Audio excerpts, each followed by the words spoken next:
AR 600-8-22. Some standard and some situational board questions. Let's get to this.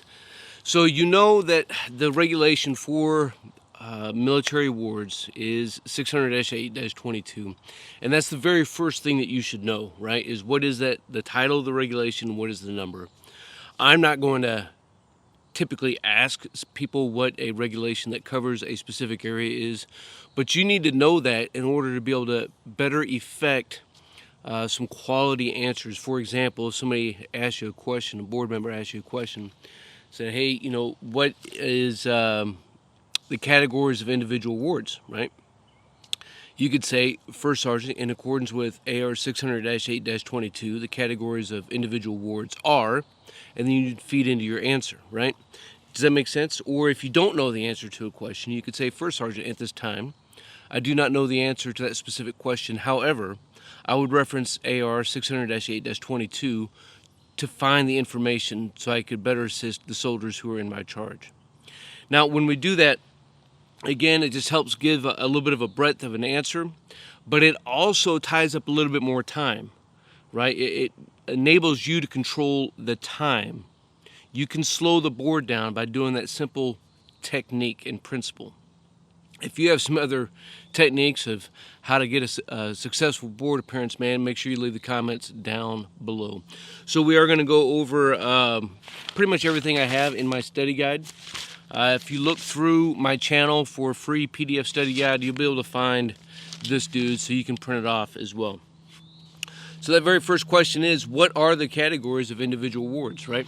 So this is going to include decorations, the Army Good Conduct Medal, campaign and service medals, service ribbons, badges and tabs, and of course letters and certificates, right? So these are your basic types of categories of awards that we can give to an individual.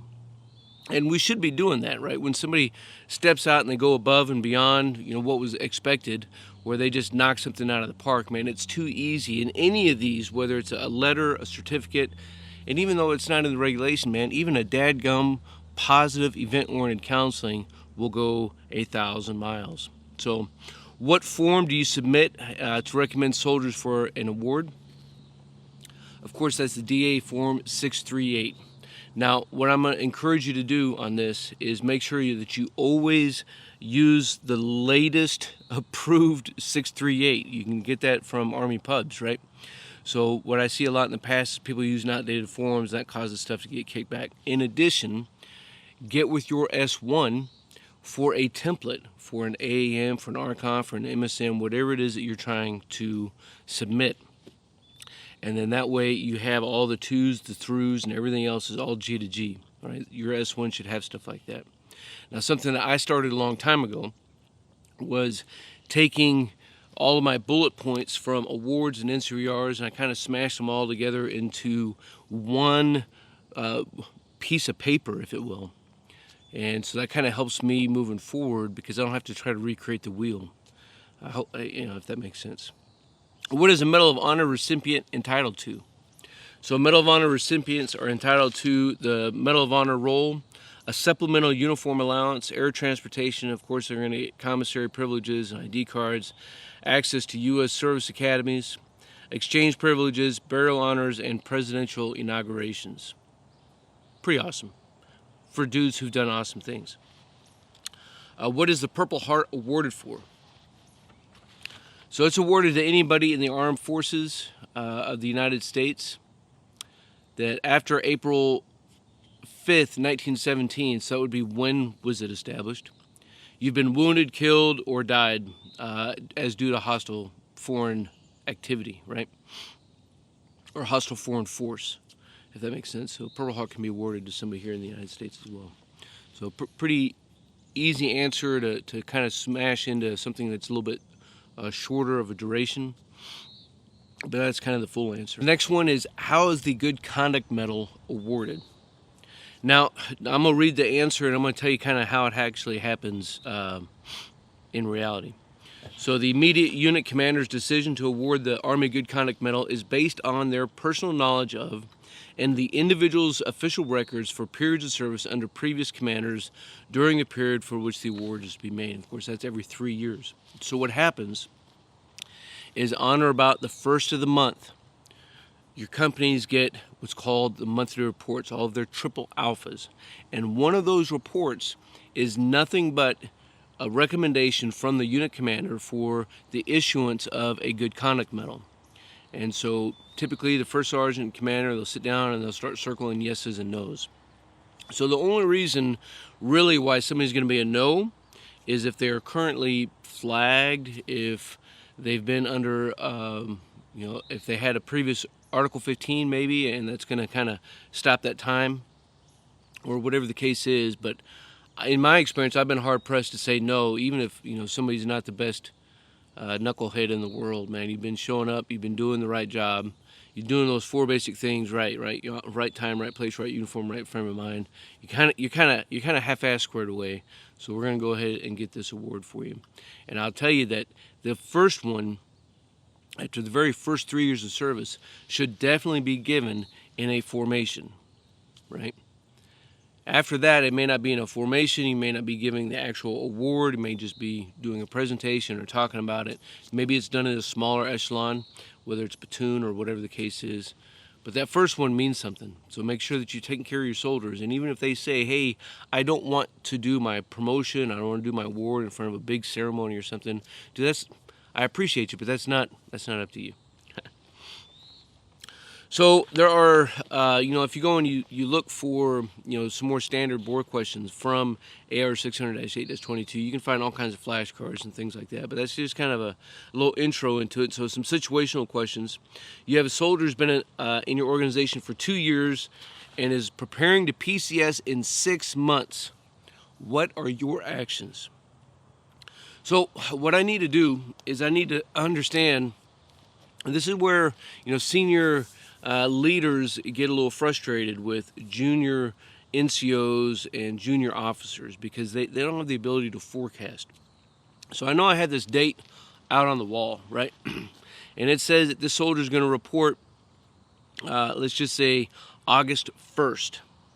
Well, I know that soldier is probably going to take 30 days of leave. So now that's July 1st that they're going to go out on leave. Which means if I'm going to submit for an AAM, I probably need to get that thing submitted June 1st.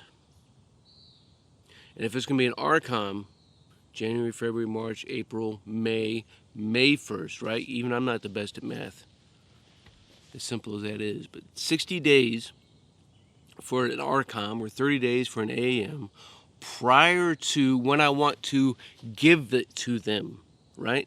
Not prior to the report date. Prior to when I expect to give this person that award. And so what you really should do, if you want to have a little bit more predictability and some more rounds in your magazine, if you will, you don't need to double the time, but there's no reason why 60 days prior for an AAM. Now you're guaranteed that as it goes up and it comes back down, that you're going to be able to get it to them and present it to them in person before they leave. There's nothing worse than having to mail off a dadgum award or just tell them to check their I-perms. It's horrible business. We've all fallen in this trap. Life happens, and I'm not sitting here trying to judge anybody because I'd be judging myself as well. But we need to try to do better. You need to have perfect aim even if you don't hit the dead center each and every single time. So if you're trying to submit somebody for an RCOM, man, submit that thing 90 days prior. MSM, try to submit that thing 120 days prior. You do that and you're going to be a rock star. So, and again, coming back to filling out that 638, I want to sit down, whatever timeline that I want to back up to in order to start writing it down. I'm going to go back and I'm going to go through their history of their service that they've been with me. I'm going to look at all their counseling packets. I'm going to look at the older training calendars and look at all of the things that we've done. I'm going to look at their SRB and their previous awards, make sure I don't double dip somebody for an award. And I want to make sure that I write this thing accurately and get it submitted on time. Easy peasy. You have a soldier who is going to ETS and has been a part of your unit for 3 years. However, they have not contributed to any mission or exercise. They've been kind of dead weight, if you will. What are your actions? So in this case, you have a couple options that you could go for, right? You could say, you know what, not only have you not done anything, you've been kind of dead weight maybe.